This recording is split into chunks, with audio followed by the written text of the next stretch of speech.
Hello guys, welcome to our channel. आशा करता हूँ आप सभी अच्छे होंगे, अपना ख्याल रख रहे होंगे। तो दोस्तों, अगर आप भी इंग्लिश के जो सेंटेंस है, डेली यूज़ के जो वर्ड हैं, सेंटेंस हैं, उन्हें बोलने में अटकते हैं या आपको याद नहीं रहता कब आपको क्या बोलना है, तो ऐसे ही सेंटेंस लेके मैं आ गया हूँ आपके लिए, जो काफ़ी आपके लिए इंपॉर्टेंट होंगे, आपको डेली के बोलचाल की भाषा में बहुत ज़्यादा मदद करेंगे। जिससे देखिए होता क्या है कि जो सेंटेंसेस होते हैं वो एक बार में आपको नहीं आएँगे, अगर आप डेली उन्हें यूज़ करेंगे तो आपकी आदत में आ जाएँगे। तो इन सेंटेंस को कैसे याद रखें, कैसे इन्हें बोला जाएगा, तो उसके लिए मैंने आपके एक वीडियो तैयार किया है आपके लिए। तो इस वीडियो को आप ध्यान से देखिए, जिससे आपको पूरा आइडिया लग जाए कि कब, क्या, कहाँ, कैसे और क्यों बोलना है। तो चलिए स्टार्ट करते हैं। सबसे पहले एक सेंटेंस आता है जो काफ़ी प्रचलित है, गुड मॉर्निंग। जब आप सुबह उठते हैं और आप कहते हैं गुड मॉर्निंग, तो उसका मतलब होता है सुप्रभात, मतलब आपकी मॉर्निंग अच्छी रहे, ये आपको सभी को पता है। इसके अलावा आप क्या कह सकते हैं, हैव अ नाइस डे। जब आप किसी से मिलते हैं और मिलने के बाद आप उसे छोड़ के जाते हैं तो आप कहते हैं हैव अ नाइस डे। या आपका बच्चा स्कूल के लिए जा रहा है तो भी आप उससे कह सकते हैं हैव अ नाइस डे।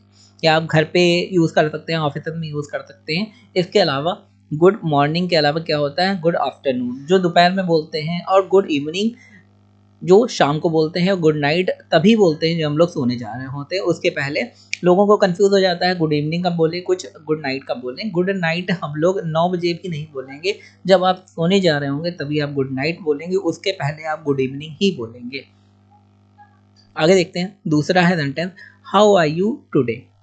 आज तुम कैसे हो। जैसे हम लोग हाल चाल लेने के लिए बोलते हैं कि भैया कैसे हो, बताइए आप कैसे हैं, और सब बढ़िया, ये सब हम लोग बोलते हैं हिंदी में। लेकिन इसी को अगर हम लोग इंग्लिश में बोलेंगे तो आज आप कैसे हो, इसके लिए हम लोग बोलेंगे हाउ आर यू टुडे। इसे हम लोग ऐसे जल्दी में बोलेंगे how are you today. How are पूरा नहीं बोलते हैं, हाउ आर यू मतलब खाली आर बोलते हैं वहाँ पे, क्योंकि बोलने में और लिखने में दोनों में अंतर होता है। हाउ माने होता है कैसे, आर माने हो, यू माने तुम, टुडे माने आज। तो हेल्पिंग वर्ब आर का यूज है।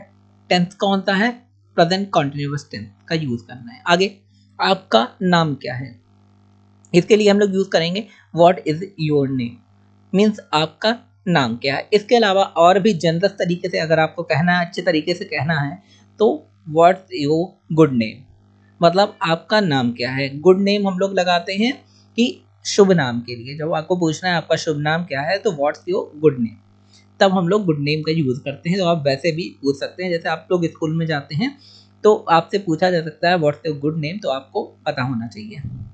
Thank you very much. Thank you very much माने बहुत बहुत धन्यवाद।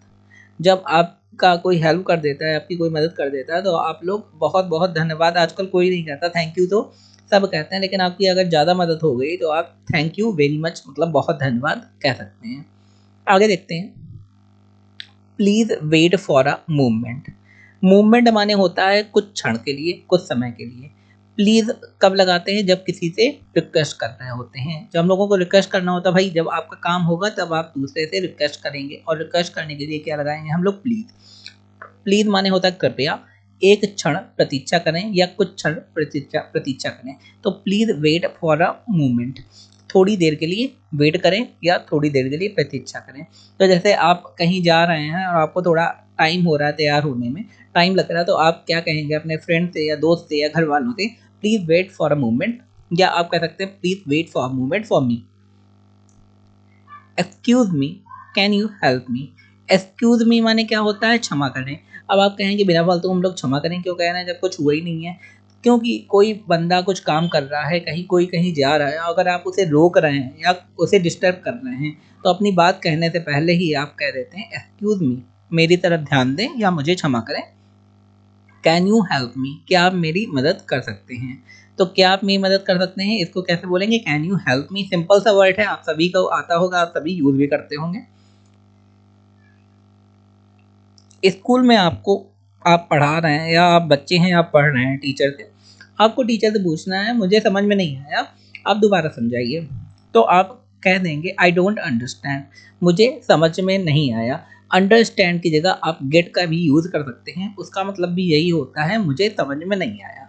आई डोंट गेट या आई डोंट अंडरस्टैंड। या आपको कोई बात समझा रहा है और आपको कहना है कि भाई मेरे पल्ले नहीं पड़ा, तो आप उसे कहेंगे मुझे समझ में नहीं आया, मतलब I don't understand, I don't get. आगे देखते हैं। आपको अगर पूछना है सबसे निकटतम हॉस्पिटल कहाँ पे है, तो आप क्या कहेंगे, where is the nearest hospital. Nearest माने होता है सबसे पास वाला, हॉस्पिटल माने अस्पताल, वेयर माने कहाँ, और इस जो है हेल्पिंग वर्ब का यूज करती है। तो सबसे जो पास वाला अस्पताल कहाँ है, तो आप कहेंगे where is the nearest hospital. बाकी चीज़ों के लिए भी आप यूज कर सकते हैं, where is the nearest hall, where is the nearest park, where is the nearest garden. तो अगर आपको कोई भी चीज़ पूछनी है तो कहाँ पे है, तो आप ये बोल सकते हैं वेयर इज द नियरेस्ट, मतलब सबसे पास वाला कहाँ पे है पूछना है तो where is the nearest hospital. आगे देखते हैं। आगे सेंटेंस हमारा, मुझे कुछ पानी चाहिए, तो आप कैसे मांगेंगे, आई नीड सम वाटर, मुझे कुछ पानी चाहिए। या आप नीड की जगह आई वांट भी कर सकते हैं, I want some water, I need some water, कुछ भी आप बोल सकते हैं। या सम वाटर हम लोग लगा रहे हैं तो क्योंकि कुछ यहाँ पे लगा हुआ है, या आप डायरेक्ट कह सकते हैं आई नीड वाटर, मतलब मुझे पानी चाहिए। तो आप सेम थिंग आप कह सकते हैं, I need T, I need water, I need a glass, I need a spoon, मतलब कुछ भी आपको मांगना होगा तो आई नीड का यूज कर सकते हैं। व्हाट टाइम इज इट, कितने बजे हैं, ये जनरल में तो बहुत सिंपल है, लेकिन जब आपको पूछना होता है तब सेंटेंस याद नहीं आता क्या पूछें, तो उसके लिए होता है व्हाट टाइम इट इज, कितना समय है, मतलब कितने बजे हैं, तो व्हाट टाइम इट इज हम लोग पूछेंगे। कैन यू स्पीक इंग्लिश, क्या आप अंग्रेजी बोल सकते हैं। अगर आप कहीं गए हैं और समझिए उसे दूसरी भाषा आती, इंग्लिश नहीं आती है, हिंदी नहीं आती, तो आप क्या पूछेंगे, can you speak English, because आप दोनों लोग इंग्लिश बोल सकते हैं। तो आप क्या पूछेंगे, कैन यू स्पीक इंग्लिश, और can you speak French, can you speak Mandarin. तो इस हिसाब से जब आपको पूछना होता है कि आप क्या ये बोल सकते हैं, तो आप कहेंगे कैन यू स्पीक इंग्लिश। आगे देखते हैं, how much does this cost, इसका प्राइस कितना है, या ये कितने का। अब आप बाजार गया, आपने उससे पूछा कि ये कितने का है, आप हिंदी में बोलेंगे, लेकिन इंग्लिश में आप कैसे बोलेंगे कि how much does this cost, ये कितने का है, या ये कितने का मिलेगा, या इतने, ये कितने का, इसका प्राइस कितना है। तो how much does this cost, ये डस क्यों लगाया है, ये डस सिंपल प्रेजेंट टेंस को दर्शाता है कि ये कितने का है। आप तुरंत पूछ रहे हैं तो सिंपल प्रेजेंट टेंस है how much does this cost. या आप ऐसे भी कह सकते हैं what the cost of this, ऐसे भी आप बोल सकते हैं। या आप पूछ सकते हैं व्हाट द प्राइस, इसका प्राइस क्या है। वेयर इज बाथरूम, तो बाथरूम कहाँ है, तो आप अगर कहीं शादी पार्टी में गए और इन जनरल हम लोग पूछते हैं कि वॉशरूम कहाँ पे है, तो हम लोग यही इसे बोलेंगे कि वेयर इज द बाथरूम। या हम लोग आजकल बाथरूम का भी बोला जाता है, तो हम लोग वॉशरूम ज़्यादा बोलते हैं। वॉश माने साफ करना, वॉश करना, हैंड वॉश करना या समथिंग। तो वेयर इज द बाथरूम या वेयर इज द वॉशरूम, मतलब बाथरूम या वॉशरूम कहाँ है, तो उसके लिए हम लोग इस सेंटेंस का यूज करते हैं। आगे, अगर आप कहीं गए हैं और आप खो गए हैं, तो आप क्या कहेंगे, आई एम लॉस्ट। अच्छा, इसका दो मीनिंग होता है। एक मीनिंग ये तो हो गया कि आई एम लॉस्ट, मतलब मैं खो गया हूँ, और दूसरा क्या होता है, जैसे हम लोग बोल देते हैं यू आर लॉस्ट या ही इज लॉस्ट, मतलब वो पागल हो गया है। जब आप पागल हो गए किसी को कहते हैं, या कोई ऐसा कुछ बोल रहा है जो आपको कहना है कि अरे पागल हो गए हो क्या, जैसे हम लोग बोल देते हैं, तो हम लोग उसके लिए क्या कहेंगे, आर यू लॉस्ट, क्या तुम पागल हो गए हो। तो या फिर आर यू लॉस्ट, क्या तुम खो गए। तो मीनिंग के ऊपर है कि आपका उस समय मीनिंग कहने का मतलब क्या है। इंग्लिश के में एक वर्ड के मल्टीपल मीनिंग हो सकते हैं। आगे, व्हाट्स योर फेवरेट फूड। अब मैंने यहाँ पे what is your favourite food नहीं बोला, मैंने बोला व्हाट्स। व्हाट्स क्यों बोला, क्योंकि एपोस्ट्रोफी कॉमा यस लगा है, तो इसे शॉर्ट फॉर्म में व्हाट इसको व्हाट्स बोल सकते हैं। उसका मीनिंग व्हाट इज ही होगा, आपका पसंदीदा खाना क्या है। तो अगर किसी को पूछना है या आपको किसी से पूछना है व्हाट्स योर फेवरेट फूड, तो आप ये ऐसे ही बोलेंगे व्हाट्स योर फेवरेट फूड, मतलब आपका फेवरेट फूड क्या है, मतलब पसंदीदा खाना क्या है, व्हाट्स योर फेवरेट फूड। या व्हाट्स योर पैशन, आपका पैशन क्या है। व्हाट्स योर फेवरेट गेम, आपका फेवरेट गेम क्या है। आप इस तरीके से कुछ भी पूछ सकते हैं। आगे, क्या आप फिर से बोल सकते हैं कृपया, मतलब अगर किसी ने सपोज करो मीटिंग चल रही है, किसी ने आपसे कुछ कहा और आपको समझ में नहीं आया कि उसका मतलब क्या है, तो आप क्या कहेंगे? Can you repeat that please? क्या आप दोबारा उसे बोल सकते हैं जो आपने बोला? तो can you repeat that please? That माने वो चीज जो बोली जा चुकी है, तो can you repeat that please? या आप कह सकते हैं sorry I didn't get. Sorry मतलब माफ करना, मुझे समझ नहीं आया। आई डिडंट गेट, मैंने नहीं समझा। या आप कह सकते हैं sorry I missed it. Sorry मैंने इसे छोड़ दिया। या सॉरी आई स्किप्ड। ऐसे मतलब जो भी सेंटेंस है जिसका जो भी मतलब वहाँ पे निकल रहा है वो चीज़ आप वहाँ पे बोलेंगे। तो can you repeat that please? तो क्या आप फिर से बोल सकते हैं? क्या सिंपल से sorry I didn't get that. आगे, वेयर आर यू फ्रॉम? तुम कहाँ से हो या फिर आप कहाँ से हैं? तो इसे हम लोग इंग्लिश में बोलेंगे वेयर आर यू फ्रॉम। तो ये सिंपल सा सेंटेंस है, हम लोग जनरली यूज करते हैं वेयर आर यू फ्रॉम, मतलब आप कहाँ से हैं।